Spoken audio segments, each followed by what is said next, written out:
Hello and welcome back to You Matter.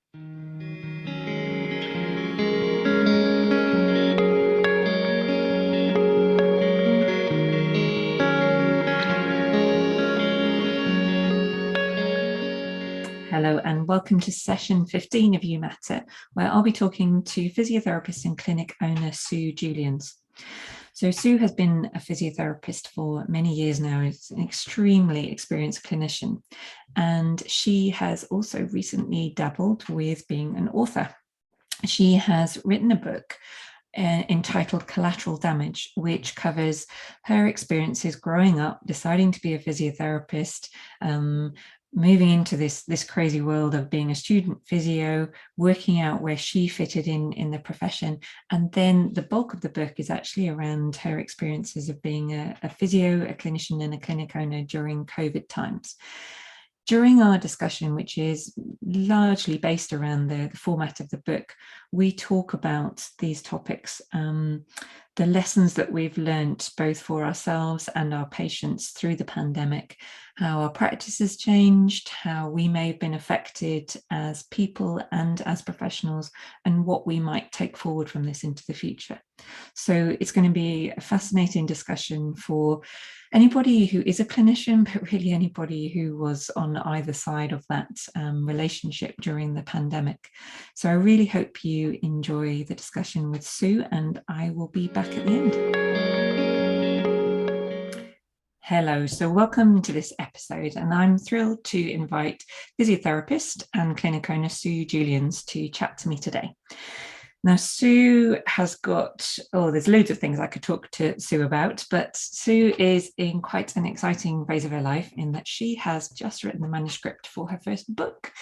And that book is about, I'm going to let her talk to you about it in detail, but it's essentially about her life going into physiotherapy through COVID times and her thoughts around how that was managed, and lots of stuff that relates to the relevance of COVID and our management of patients during that time and afterwards.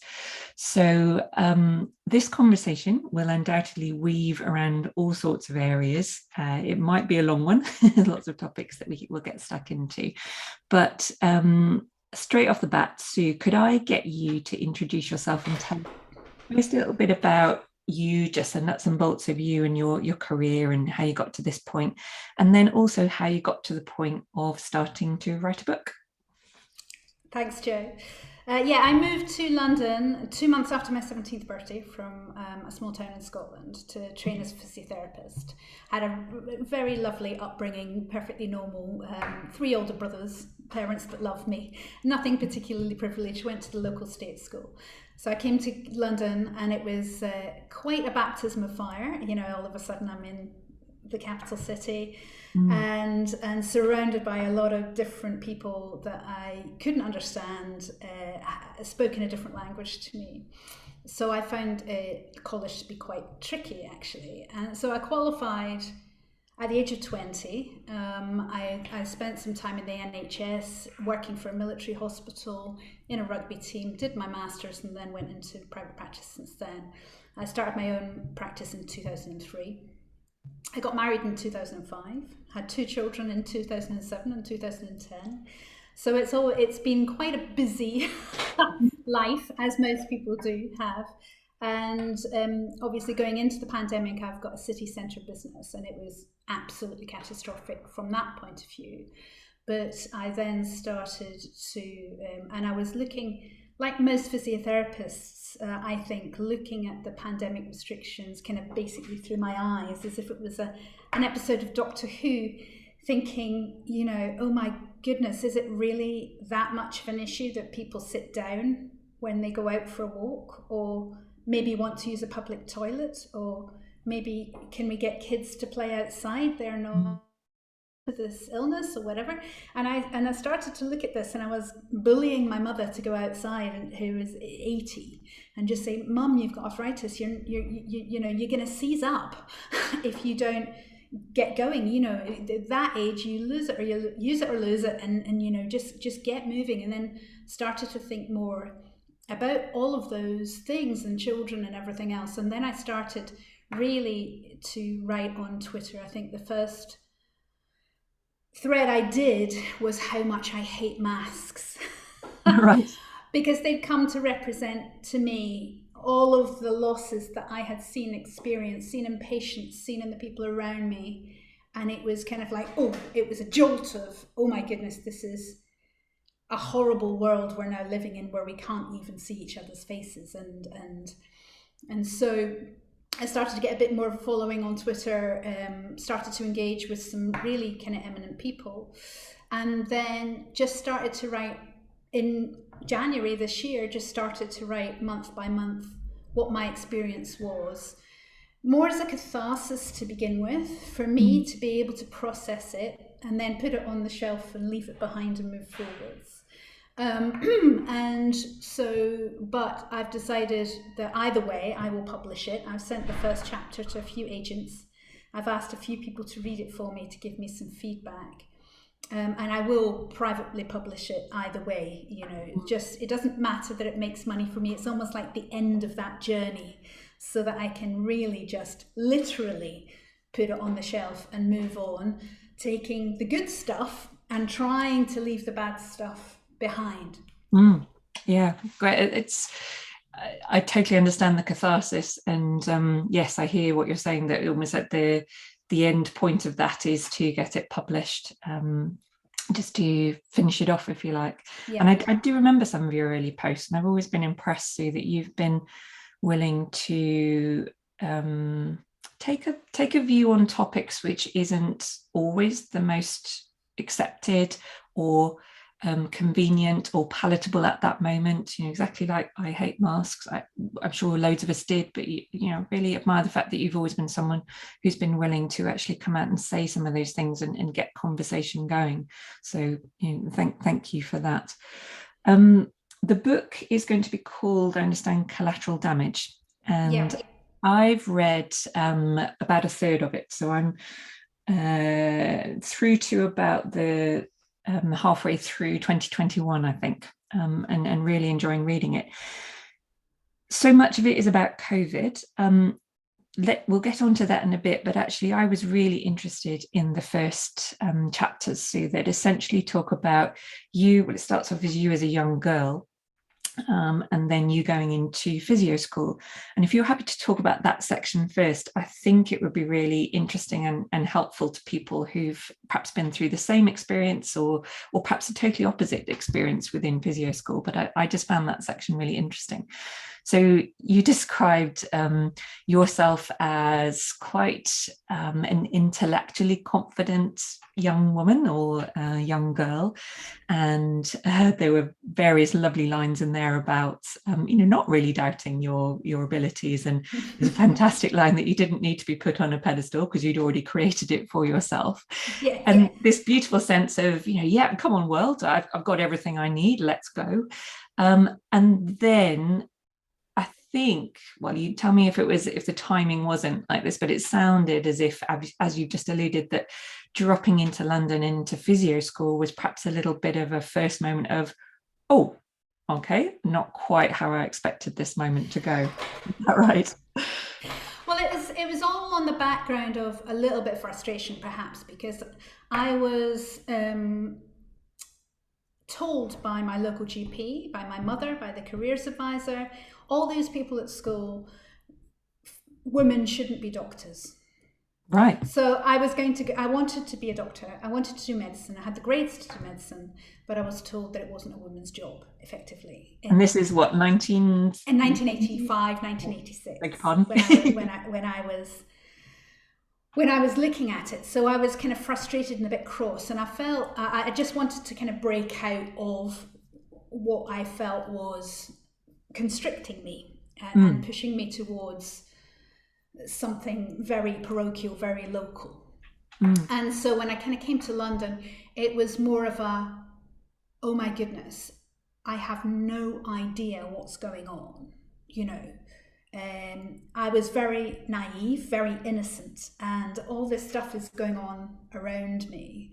These posh voices that I thought were only from kind of Blackadder or whatever, And I couldn't actually understand that kind of middle class code Yeah.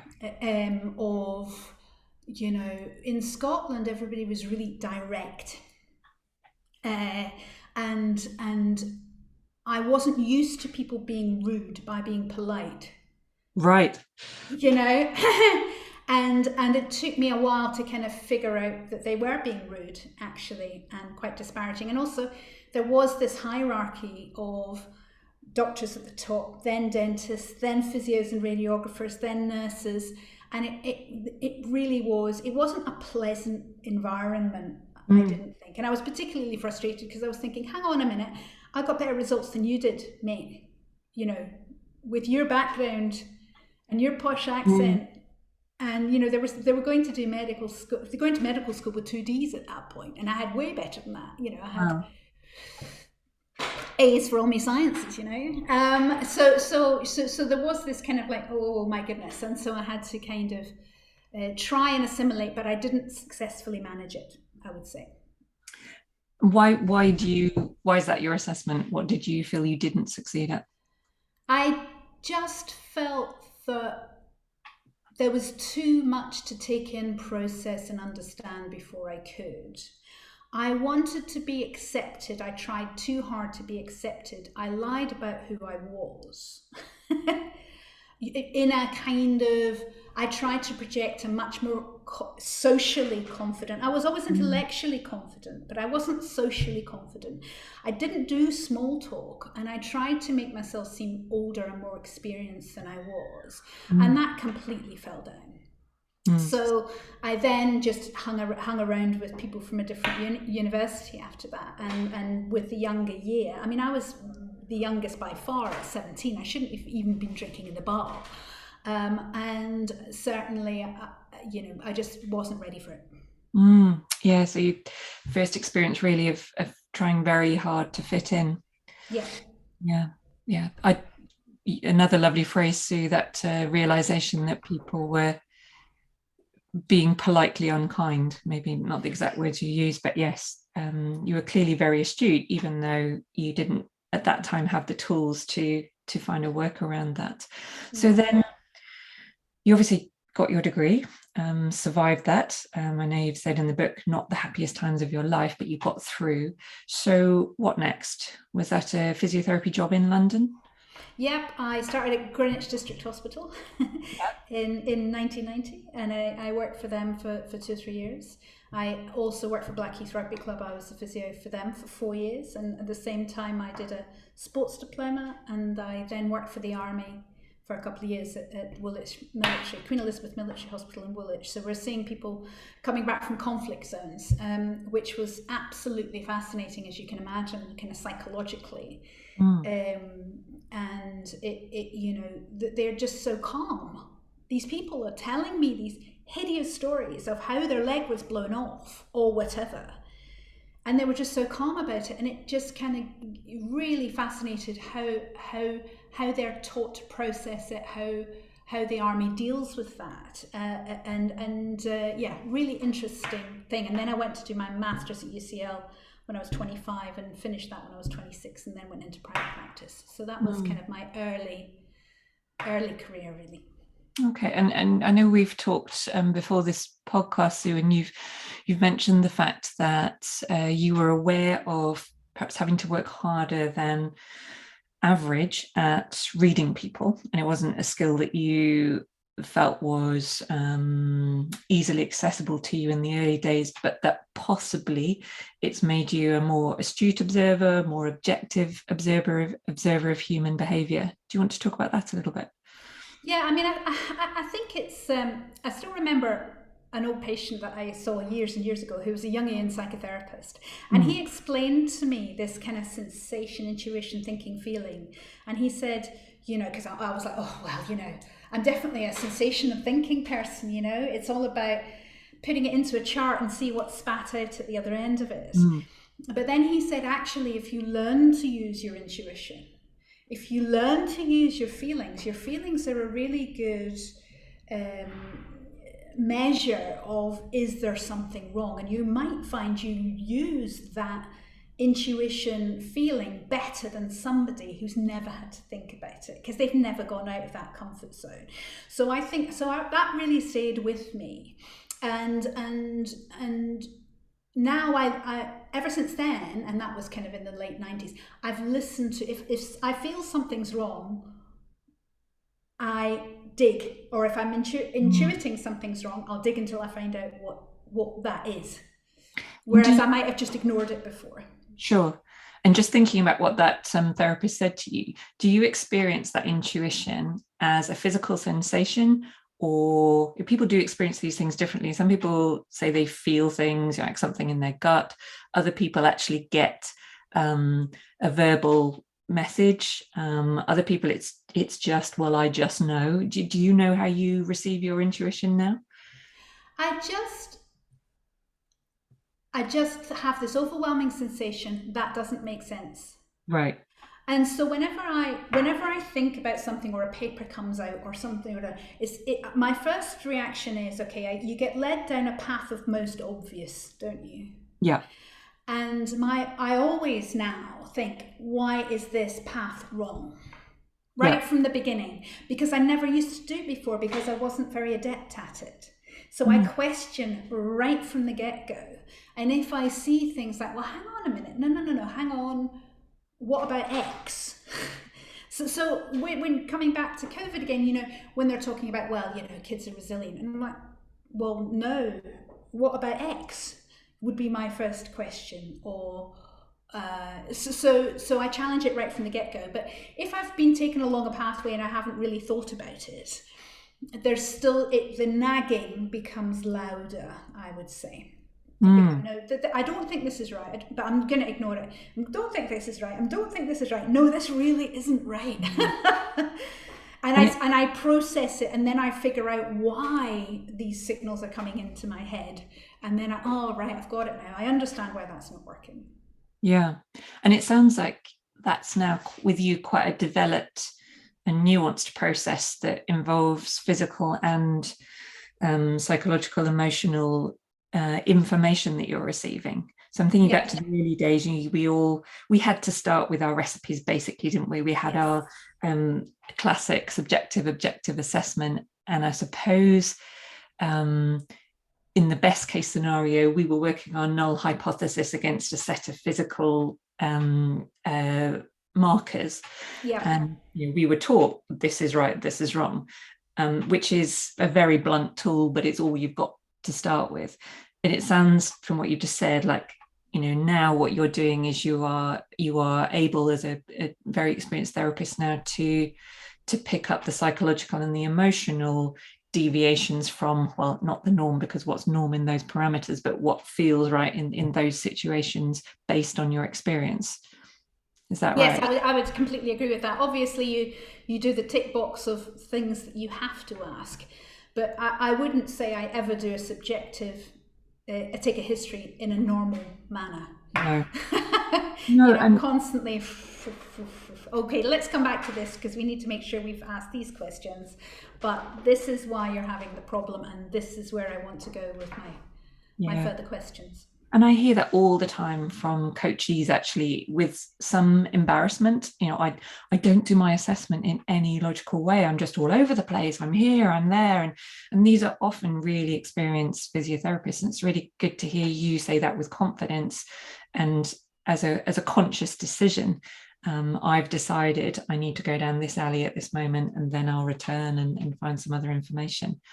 But isn't it absolutely true that when you've got expert knowledge when you don't have to go through those parameters? There was some discussion about this I was reading on Twitter and teaching, is that you can only, and it's like Picasso, he had to learn to draw before he did cubism. You can't, you need that Cyriax, frictions, ultrasound and stretching, or whatever it is, the version of it now, strength and everything so nothing hurts, in order to then be able to push it away and bespoke to the individual.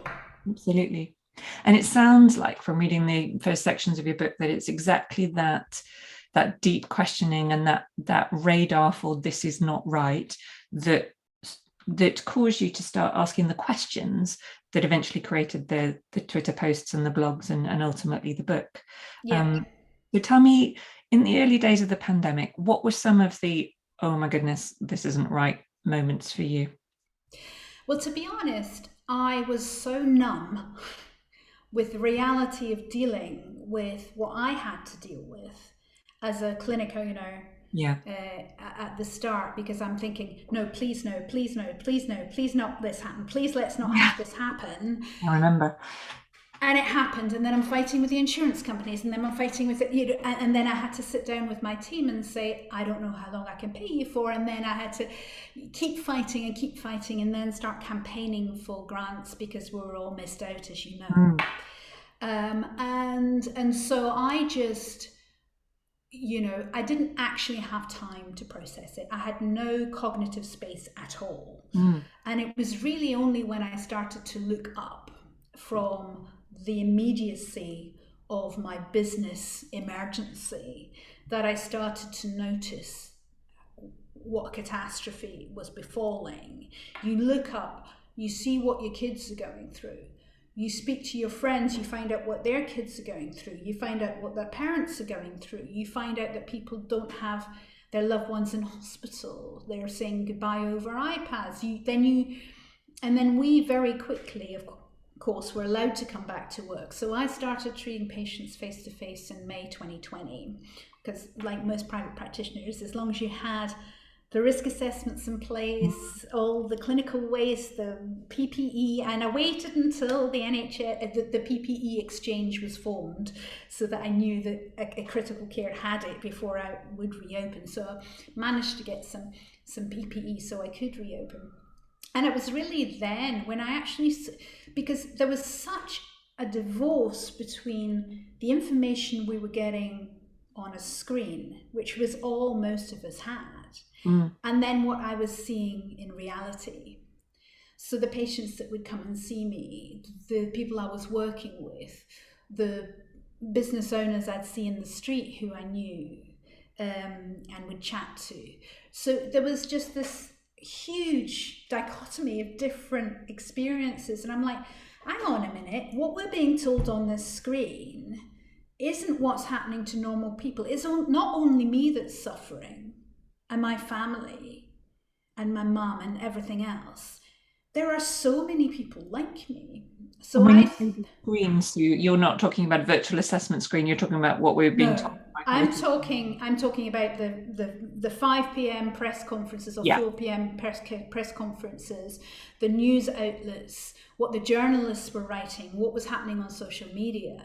And it was much later that I realized how much of this is on an algorithm, how much this can be manipulated. And I didn't think for a while why all these people are saying this stuff that I'm not seeing anywhere in my life. So it took me a while to join the dots on, okay, so what's common to the journalists, academics, scientists, politicians? What's common to all these people that means they're saying stuff that's so different to my personal experience and what I'm seeing around me? It's like they can all work from home. They're all on full pay. They're, or whatever. So I kind of realized, and also because their echo chamber was that, and because they're not seeing anything outside of that, because we were all told to stay indoors, there's no tempering of their own personal experience with somebody else's very opposing experience. So I realized that I couldn't trust what I was seeing on the TV or reading in the newspapers or reading in social media. And I thought, oh my goodness. And then I started to connect more with people online on Twitter. And Twitter was a lifesaver because nobody else was saying this. Apart from obviously I wouldn't have this conversation with my patient. I was looking after my patient, but I would observe how they were responding to me. And I would hear what their stories were about working from home or whatever, and what they personally were going through. But it wasn't the format to have a conversation about it. So I was really pleased on Twitter to find all these people that were finding the same thing. And I actually think in reality that people like me and what I saw are the majority. So that's why I say I really believe that pandemic restrictions were for the few, not the many.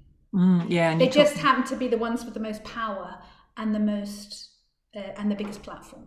Yeah, the voice. And you talk also, you mentioned there about having stable jobs and being able to work from home, and also that home was a pleasant place to be, with a Exactly. garden, with hopefully in a Exactly. stable relationship, and maybe with a spouse that could take care of the homeschooling. I know, there's probably a tiny band of people that actually fulfilled all those criteria. But if you had, say, 5 out of 8 of those, then the lockdown in many ways would be quite pleasant. Yes. Um, so you've described beautifully, I think, the kind of, it's a bit like the mushroom cloud after a bomb went off. I was nodding away when you were saying about that phrase of, you got your hands in front of your face going, don't happen, don't happen, don't happen, please don't let it be what it looks like it is. And then that frenzy of activity of trying to sort out our clinics and our jobs and our families. And I guess in the midst of that, as you would be in that mushroom cloud after a bomb, totally unable to see Yes. anything other than the immediacy around you. And then as that starts to clear, the stuff you just talked about, which for you then triggered the what I'm hearing and what I'm saying, there's a disconnect here. It's not marrying. And then going back to your own personal story for a moment and moving on a little bit, because I know you were able to go away on holiday, coinciding with your first and quite early experience of suffering COVID. Yes. Yes, indeed. I mean, I got COVID in February 2020, Oh, right actually, at the yeah, before start. that, wasn't it? Yeah, Yeah. yeah, it was, and of course, it was in Austria. I was kind of 5 kilometers from Ischgl. I was at St Anton, and I didn't have a temperature, and I didn't have a loss of smell and taste. Not that we knew that was a primary symptom by that stage, but Mm. I was told, yeah, you don't have a temperature. It's not COVID. You're fine. And it was like I swallowed glass. My throat was so sore, and my body was so aching. And I coughed for 6 weeks after that. I got on a plane back, like many people. February, Mm. no restrictions, no tests, no anything. And I managed to get an early antibody test at the end of May, and that had told that I had antibodies. So I'd obviously had it then, and because of, I really think I got long COVID because I had to work so hard to save my business. So the lockdown was called something like 4 weeks after I caught COVID Right. in Austria. It was something like, it was a very short period of time. I was still coughing from COVID. And then we had this enormous thing that I had to deal with. And I worked very, very hard for about 3 months. I couldn't exercise. It would put me in bed the next day. And I'm like, oh goodness, this is like my husband's glandular fever. I have to be a bit careful here that I don't go into post-viral and just take it a little bit easier. But it was only kind of September, October 2020 that I started to be able to exercise again and not go to bed the next day. Mm.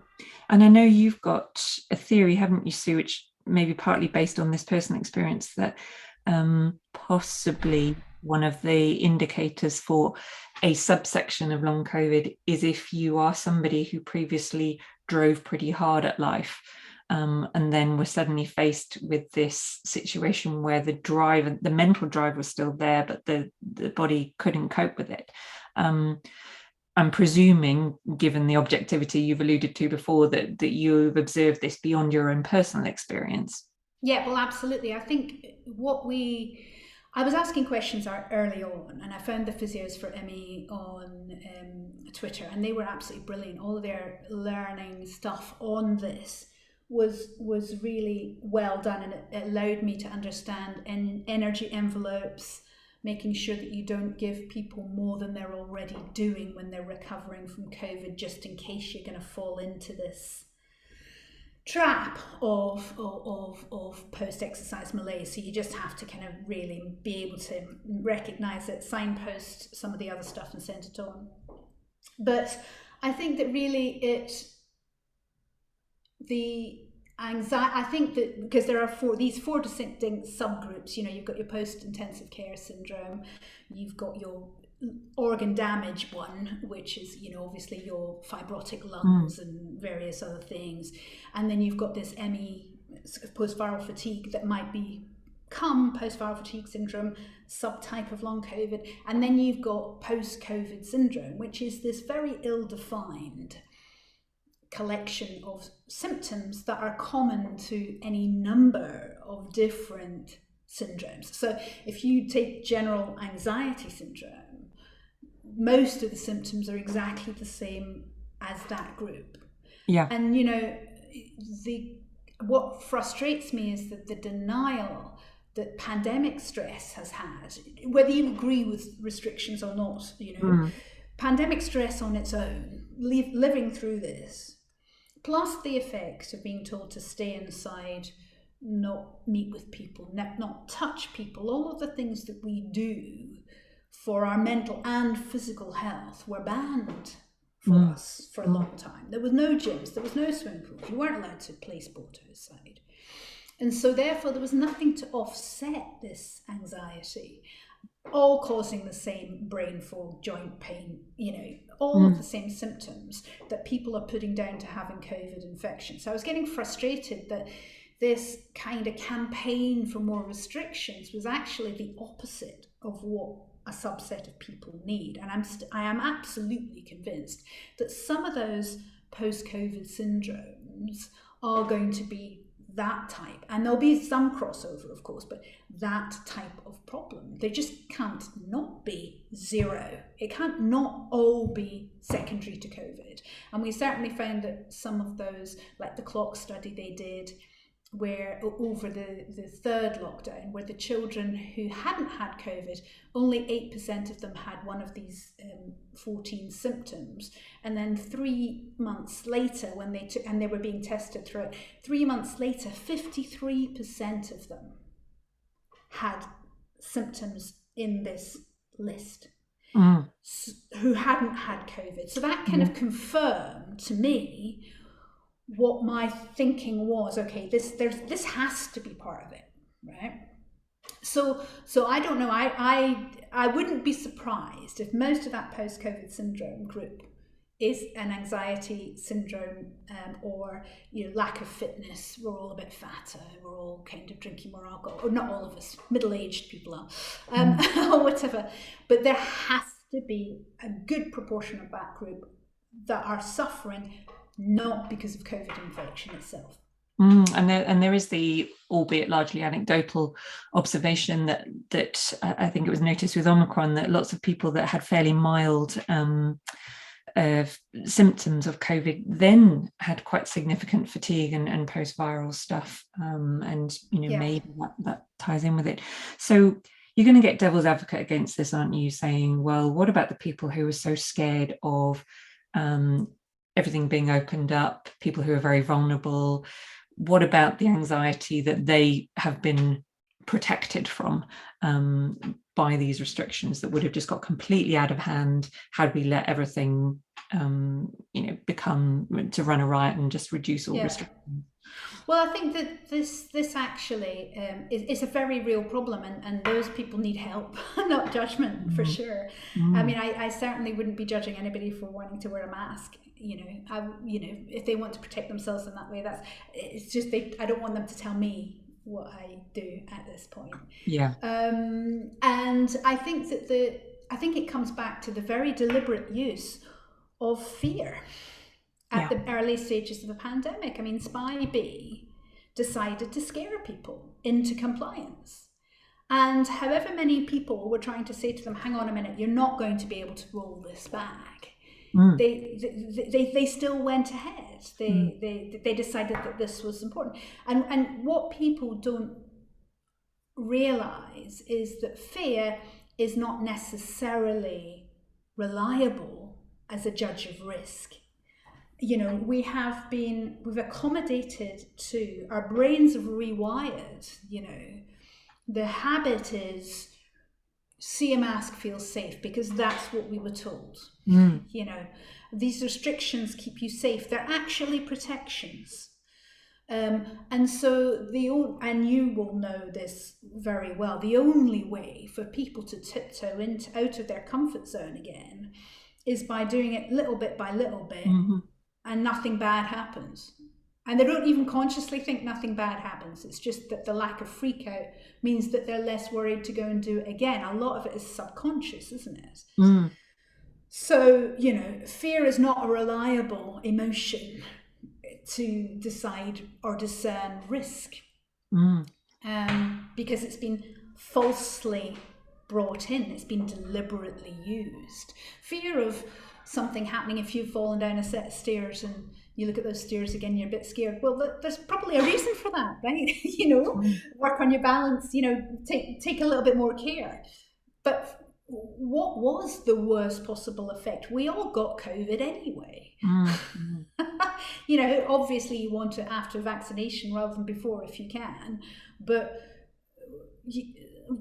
it's not a true reaction to where we're at now in a post-vaccine world. So they need our help.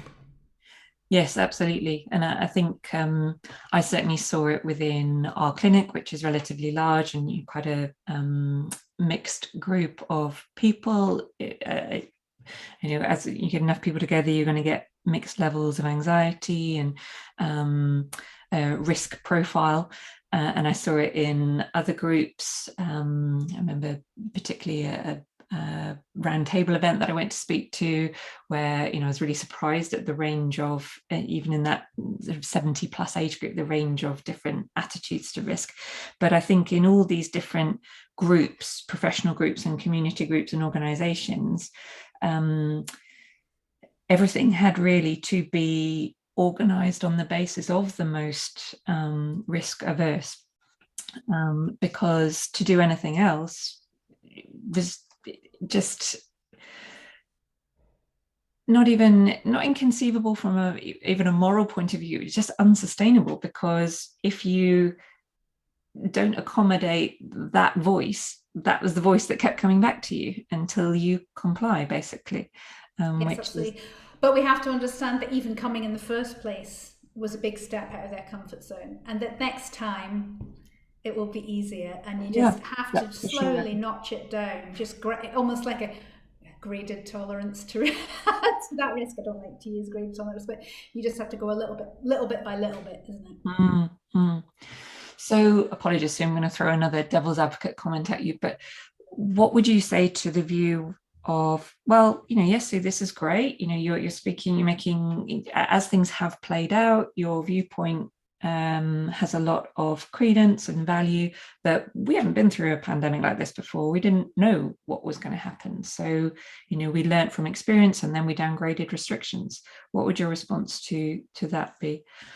My response would be to that is that they didn't listen to the disaster planners. They had modelled all this in advance. They modelled a SARS type illness in a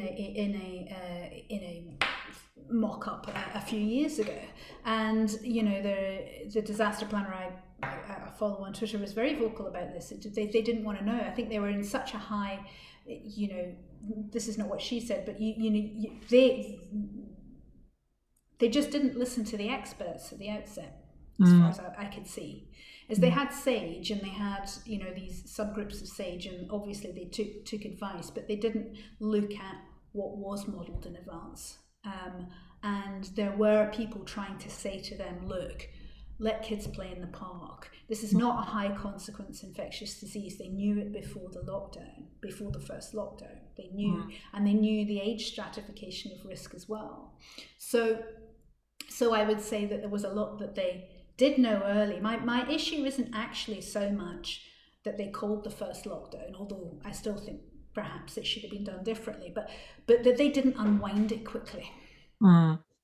You could see that, critical care capacity, all that kind of stuff, but the curve turned, and they didn't take the restrictions away, and they didn't allow kids to have their lives back. They told the elderly to shield for 12 weeks, and care home residents who live about 18 months on average, they weren't allowed to see their families for at least 6 months. And you know what things like Alzheimer's are like.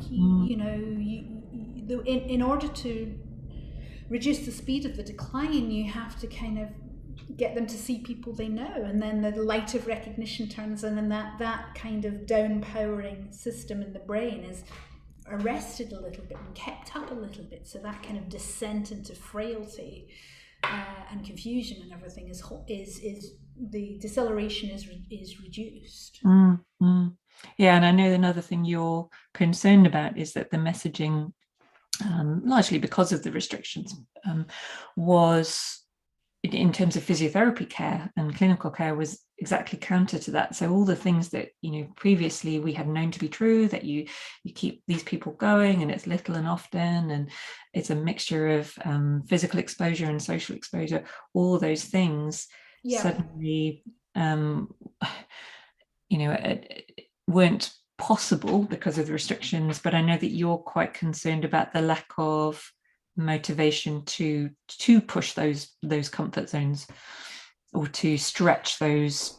Well, I think yes, I think that there was a comment that Neil Ferguson came out with. He didn't think we'd get away with it, which was lockdown, and because it was so restricted on people's freedom, and I think it was almost like, I get the impression it was almost like just easy to prolong because they felt it had been a success.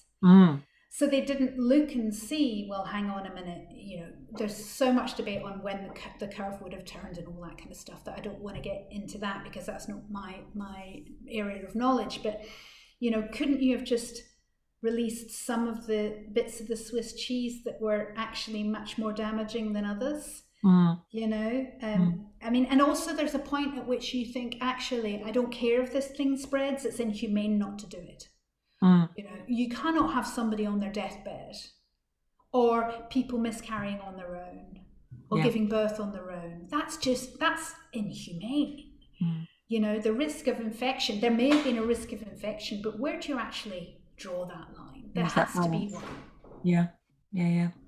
So here we are today in 2022, and I know you've moved to the next stage, if you like, and your book does the same thing about, okay, well, here we are, that's what happened, this is what we're dealing with, these are now the patients presenting to us with a lot of the after effects of these restrictions. So where are you at now, Sue, with your patients? What are you seeing? What are you doing differently as a physiotherapist post-pandemic? Where would you like things to be heading? Well, there are two kind of sections of my working life now that I feel really kind of strongly and passionately about.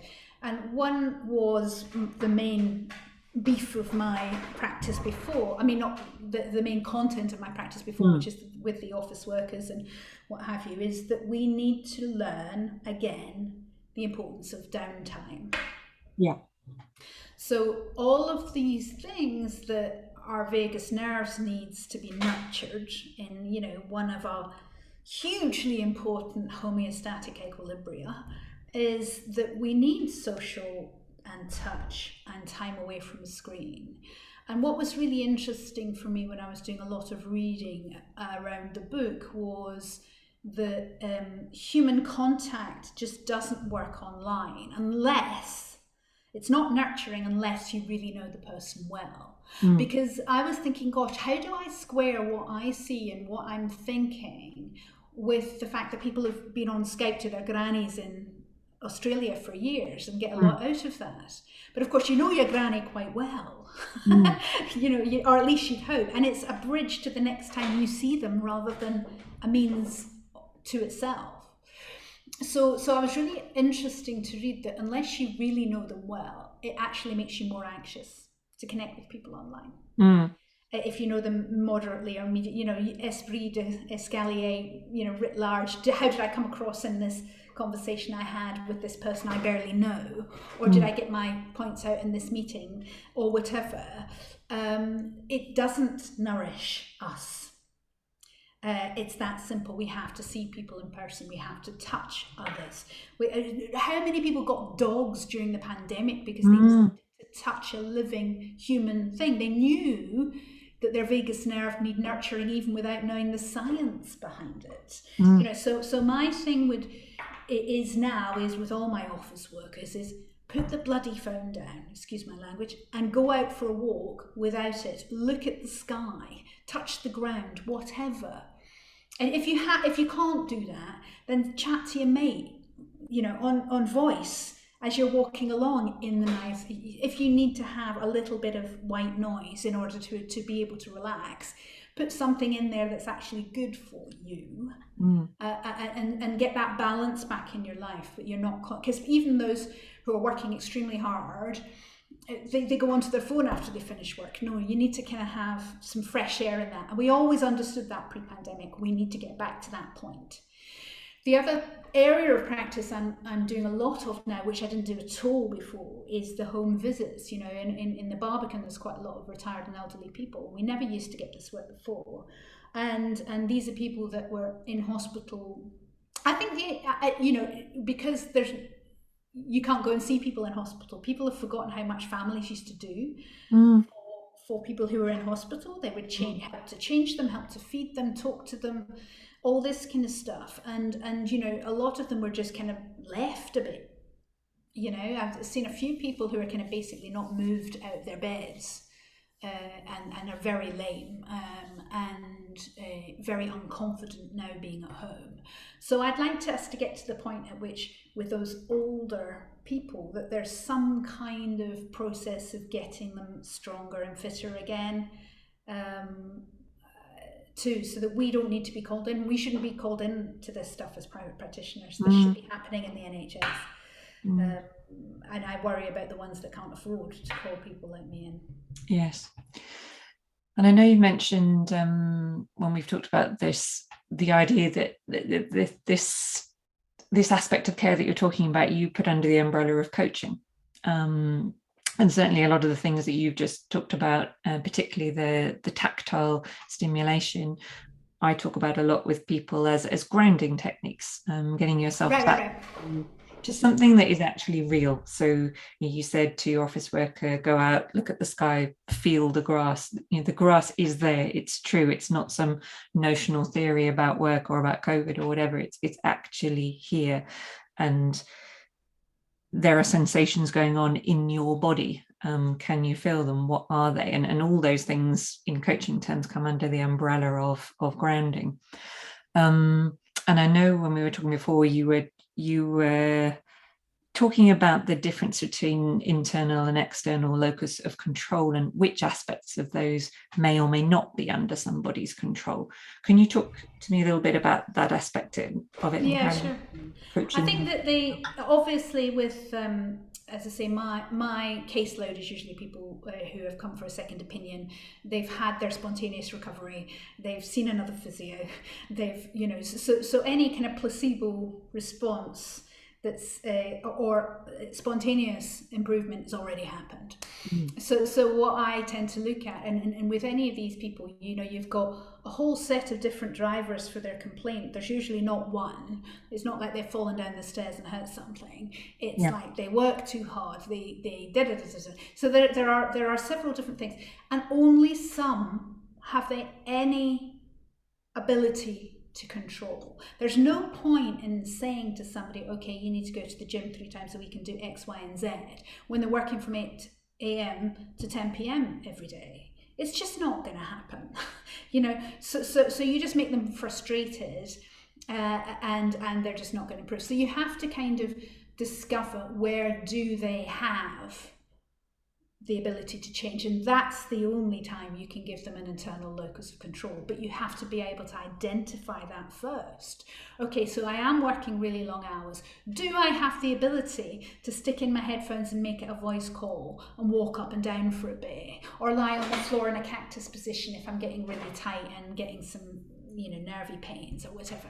So or just making sure that before work starts and when it ends you go out, or whatever. So it's figuring out with that individual where they have the power to change things. And have you naturally drifted towards one of the big hallmarks of coaching is that you create an environment where the person is able to identify the solution to a large extent themselves. So you identify and describe the problem, and then there's the avenue or the opening up for them to slot their particular solution into that space. Yes, I think that's exactly right. And we obviously have a lot of conversation in physio about manual versus exercise therapy and all that kind of stuff. And people criticize manual therapy a lot as a passive treatment. But whilst I'm treating them, and they always feel better after manual therapy, I'm talking to them about exactly that. So I've done the core bits of the history and the what have you before I start laying hands on, but then I'm really finessing where they have that power, and I'm talking to them, well, how do you feel about having to do X, Y, and Z? Is there any space in that schedule to do X, Y, or Z? So I can, rather than just telling them based on what I've been asking them before, I try and flesh out and find out where they have that power. And who is, the blue and the black flags and all those other things. There's no point in telling somebody not to lift if they've got a baby at home, or and sometimes you get really surprising information. Yeah, exactly. That they didn't share, they didn't think was important, but is actually the primary driver for their complaint. So that's where and you get all that out of them when you're actually physically touching them. Yes. And what have you. But I don't really want to go on to manual therapy versus exercise therapy because it's just too hot a topic. But I don't think it's as entirely passive as the manual therapy haters would have it. No, and I was going to just make the next statement with exactly the same caveat that, heaven forbid we go down that hands-on, hands-off rabbit hole. But when you were talking before about the evidence of engagement on screens, and you're saying it works if you know people well, I was just thinking, well, even face to face, we don't know our patients well, but we can touch them. Yes. And it's almost like that touch is, yes, okay, it's not moving the fascia and the joints and in all the ways that you and I were taught at university, but it's a shortcut to that environment. Exactly right. I mean, they say that they pick numbers out the air for this, but 70% of communication is non-verbal or something. And you can see, it's like being in a room in a meeting and you can see somebody shuffling around when they're not happy with something, but you don't see that online.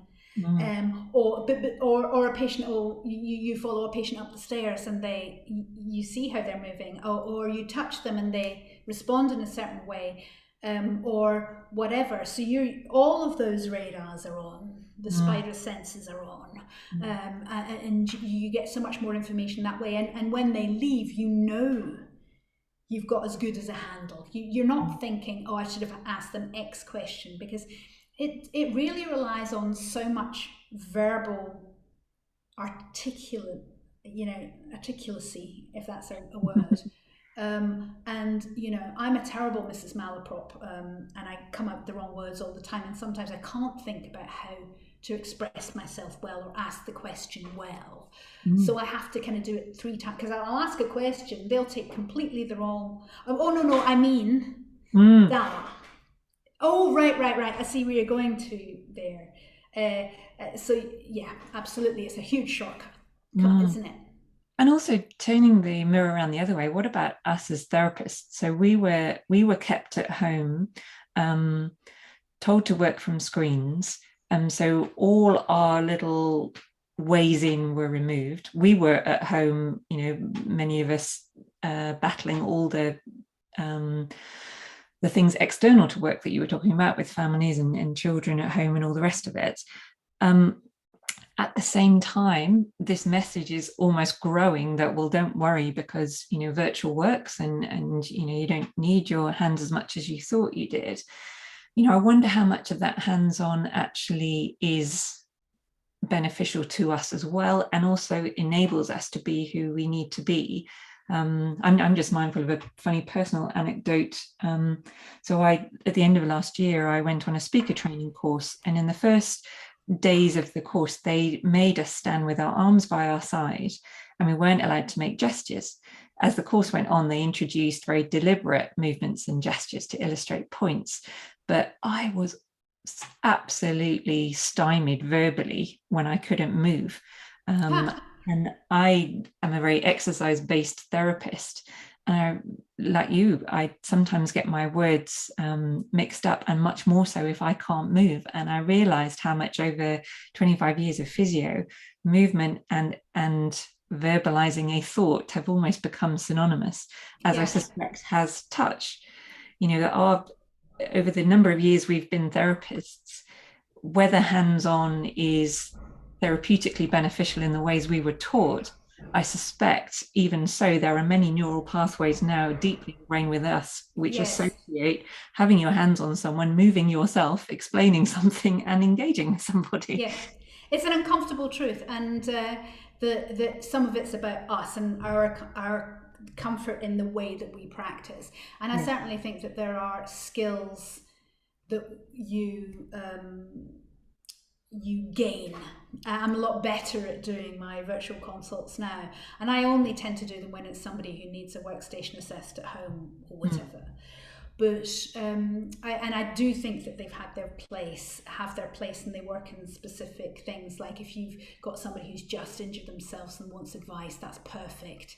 So nothing too tricky, Yeah. or follow-ups or whatever. That's absolutely fine. But I do think that it actually took me a lot longer to know that I hadn't fallen down any rabbit holes. Maybe it was because, we'd got to the stage of our expertise that we could throw the constructs away and go down our little alleyways, that we had to completely regroup and come back to that, which was not comfortable for us, and then kind of try and come forwards again. But I had to, with all of those, I'd do the consult, I'd have to send them a video of what I went, I'd have to send them an email to know that I'd come across well, because I couldn't supervise them doing what I'd asked them to do well over 2D. In that way. And certainly the first patient, one of the first patients I saw online had a back problem, had a hip problem, and improved a lot between session 1 and 2. And then when session 3 was in person, and I followed her up the stairs, and I realized I was wrong with what my diagnostics were wrong, if we're allowed to use diagnosis as a word these days. I got the wrong thing. And that just made me think, oh goodness me, I'd much rather have those tools available to use to make sure that I've answered asked the right questions and found the right answer for the patient. So and I do wonder, if access wasn't an issue, how many people would actually say, if the person had a beam me up Scotty in their hand, and you could bring them into the treatment room with you, would you still choose to do it online? Then I think you might get a different answer. Yeah, definitely.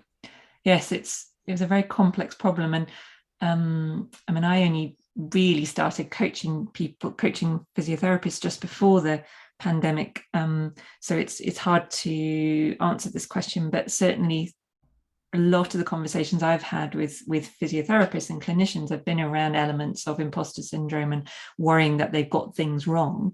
And I wonder whether the situations you've just described have exacerbated that a little bit, because we would have got many more things wrong, and in many ways it felt like going back to being a rookie again, even for those of us that were really experienced. Yes, absolutely. The I think opportunities that, were greater. yeah, I flirted with the idea of introducing first contact practitioner into the clinic at one point, and I started doing the training for the supervisor's role because I've got my MACP and I could go straight into that. And then I realised there's absolutely no way I want to be responsible for somebody coming with something that's medical and me not picking it up at this stage in my career. Not being a GP or exactly. So I have every admiration for those people that do it. But one of the benefits of being a physio and not a doctor is that in the main, you can miss a cauda equina and you can miss a couple of things if you don't get your red flag questions out the way. But in the main, what we do isn't life or death. And I think that makes life, and it makes it an awful lot easier to sleep at night. So I don't want to go into that now, for Yeah. sure. No, definitely. So obviously, UMATA podcast is largely focused on the well-being of clinicians. So feel free to make this personal, if you like, about, at this stage, say post-pandemic, if we're allowed to say that. Where are you? Where's Sue Juliens, clinic owner, physiotherapist? Are you having to employ some of these things you're talking to patients for yourself? Where are you at? How do you feel in terms of how you fared, what you need to do next for yourself? Could that translate into any advice for other people listening? I think the reality is that even if the pandemic is over, and I kind of feel it is now, we still need to allow ourselves 6 to 12 months to recover from it and to process it. I mean, I've had a head start. I was head start with everything. I got COVID in February 2020. I kind of got my thoughts down. I've kind of done a lot of the processing that I needed to do to move forwards. But I'm not going to trust it for a while. I've just gone on a diet. I'm going to lose my COVID stone and a half. Me too. But I couldn't have done it beforehand because my overeating was misery and stress. And until you took away the misery and got the stress under control, there was no way I could have thought about that. And that's going to take me a few months to settle. The family's happy. They're all those kind of things. I think we need to allow us that sigh. Yeah. Excellent. And then exhale, and then start again. I kept making all these kind of, well, maybe I'll sell the business, or maybe I'll do, because I'm sure, and I'm not the only person who feels like this. Everybody wants a piece of me. Right? There's so many competing people that need me that it can be overwhelming. And I've, again, because some of the noise of the pandemic is gone, I don't feel that anymore. I bounced into work last week and just thought, this is great. This is what I did. This is what I set up. I really enjoyed my day. I enjoyed seeing my colleagues. I enjoyed treating the patients. And I thought, gosh, is this the normal thing that I need to get back to more? So not the euphoria of sudden peaks of, oh, isn't this marvelous? The first meal out, the first cinema, the first opera, because I love opera, or whatever. This kind of more sustainable contentment. This is what I need to aspire to. And and that's just going to come back again in exactly the same way as the fear-ridden vulnerable, is it only comes back when you do stuff and nothing bad happens. Yes. There's no, I would, I'm still looking for banana skins. When's it going to go wrong? Not how's it going to go wrong. And I'm sure it'll go wrong. I mean, contentment, I love I don't know if you've ever seen Tim Minchin's 8 Rules for Living speech to the University of Western Australia. Yes, I have. Yes. and he says happiness is like an orgasm. If you think about it too hard, it goes away. And that's always stayed with me, and it's just like, oh yeah, that's absolutely perfect. But so it's that unexpected kind of like bounce in your shoes, just this is nice, this is great. And I want to aspire to get back to that calm, contented satisfaction with the odd punctuation, because that's what life is about, rather than just thinking, I'm going to do this and I'm going to be better, I'm going to feel better. So it's just giving myself 6 to 12 months now of seeing where the pieces fall. And then if I need to make any longer term changes, then I'll do it. And that's always been the way I've worked, actually, is if I have a new great idea, because I'm an optimist, I don't think of the flaws of my idea. I have to park it, and then I have to think, if 6 months later I've churned it in my subconscious and I know what the answer is. And again, I think I just need a pause button. I just need to be normal for a while and not make any mad decisions. I think that's brilliant advice, not least the timescale, 6 to 12 months. Yes, not 4 to 6 weeks. There's a lovely phrase which people who are on my community group, MeHub, will have heard me use, and it's not mine. A friend gifted it to me when I needed to hear it quite recently, actually. She said, "It sounds, Joe, like you need to go and feed the ducks for a while."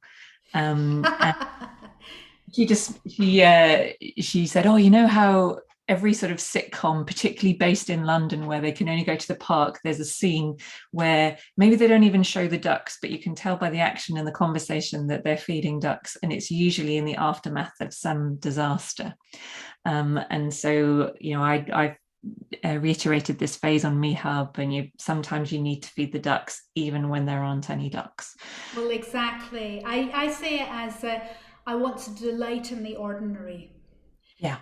So, I walk through St James's Park a lot and just seeing how many of those ducks have got their bills and their plumage, or how many of, just looking, seeing whether the tulips are out yet, or, so those kind of, and just taking the time to appreciate it and enjoy it and notice it.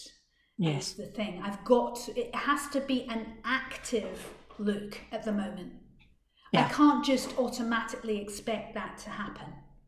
I have to think. I have not got Twitter on my phone. I'm not allowing myself to look at Twitter unless I'm at home or at work. And so my phone is just in my pocket, and I might be listening to music over time. But then I see stuff, and I actively look for it. And if I actively looked for it for long enough, it will become my normal to notice anyway. So this is my way of reprogramming that delight in the ordinary, if you like. And although you and I haven't used the words, encompassed with all in that is mindfulness, meditation, self-compassion, groundedness. Yeah, all of that. Fantastic. Thank you, Sue. Is there anything else you would like to say about the book or draw out the book? Because I'm very aware that I've talked about those first sections that I've read. Is there anything else you'd like to highlight, or would you like to let people know how they can learn more about you and maybe look out for the book? Well, as I say, I've sent it to a few agents, and I will self-publish it if nobody bites. I'm sure everybody has written a pandemic book, and I'm not sure how appealing it will be to people. But I think with regards to, one of the reasons I wrote it was how to bookend this, And so my first chapter was my rules for living. And my last chapter is my rules for life. Right. So what do I take with me, and what do I aspire to try and leave behind? Yes. And how can I go forwards in a positive, optimistic way? Because I am an optimist. I'm not a pessimist. If I continue to be pessimistic, there's something wrong with me. It's not my norm. So I have to kind of get back to the point where I'm kind of slightly gung-ho and over enthusiastic about certain things, and then my inner critic comes back and says, "Oh no, hang on a minute, wait 6 months." And then I'll sort it all out for you in the process. I think the other thing is that the other way I'd like to end our conversation, and thank you so much for having me on, is that whatever your flaws are, they never leave you. So I said at the end of that first chapter that I'd silenced my inner critic. Well, I didn't, did I? Not really. I just replaced it with a different one. So I started to write my book. But I also think it's your flaws that make you human. Yes. If you're perfect, you're not interesting. You've got nothing to offer anybody else, because nobody's perfect. So they keep you human. That's really absolutely. No, I interrupted you, and I just wanted to say that is a great point to finish. And to me, absolutely, that is self-compassion. So self-compassion is not trying to get rid of all your flaws. It's not even really forgiving your flaws. It's accepting them. Self-compassion is, yes, okay, all of these bits of me, you can all be here. You can all come alongside, and we'll keep moving forward. And the circumstances will change, and we'll just all keep going together. I love that. Self-compassion for ourselves and collectively seems like a really good place to leave this conversation. Thank you so much, Sue. I've Thank loved you, it. Jo. Learned loads from talking to you, as always. I'm going to finish reading the rest of your manuscript, and I'm going to keep a good lookout for Collateral Damage. I heard your little inner critic come in there. Will it be appealing? Am I allowed to do this? Everyone's written a pandemic book. Yes, of course. It's just like, have I the right to even write this? You know, it's just Yes, like, you do. Yes, you do. Not every physiotherapist based in London with a family called Sue Juliens has written a pandemic book. There you go. All right. Lastly, Sue, if anyone wants to get hold of you, how best can they do that? What contact details would you like to leave people with? Oh, well, they can contact me at sue@barbicanphysio.co.uk. I'm on Twitter as SNJ_1970. And yeah, absolutely. That's probably the best way to contact me. Lovely. And I would encourage everybody to do so. All right, let's wrap it up there. Thanks so much, Sue. It's been great to talk to you. Have a lovely day. I know you've got a busy one. Thanks a lot, Jo. Thanks again. I hope you enjoyed that discussion. There were so many points, I'm sure, that will have resonated, maybe challenge your viewpoint as a person or a health professional living and working through the pandemic. I'd be really interested to hear your comments. If you would be happy to share these online, or if you're a member of my MeHub community and would like to share thoughts or comments there, I'd be really grateful. Let me know what you thought. Let me know where you're at. If you're needing any support with where you're at as a clinician post-pandemic, then of course get in touch. That option is always available. And if you're enjoying the podcast, then don't forget you can leave reviews wherever you listen to your podcasts. That's always helpful. And yeah, I'd really love to know how things are going, and also any other topics that you would like us to include in the podcast in the future. So as always, final message: if you are a busy clinician looking after people in all spheres of your life, all day, every day, and a clinician that has just done that through a global pandemic, then do not forget to take time for yourself. Remember, Sue and I talked about going and feeding the ducks, even when there are no ducks, because you matter.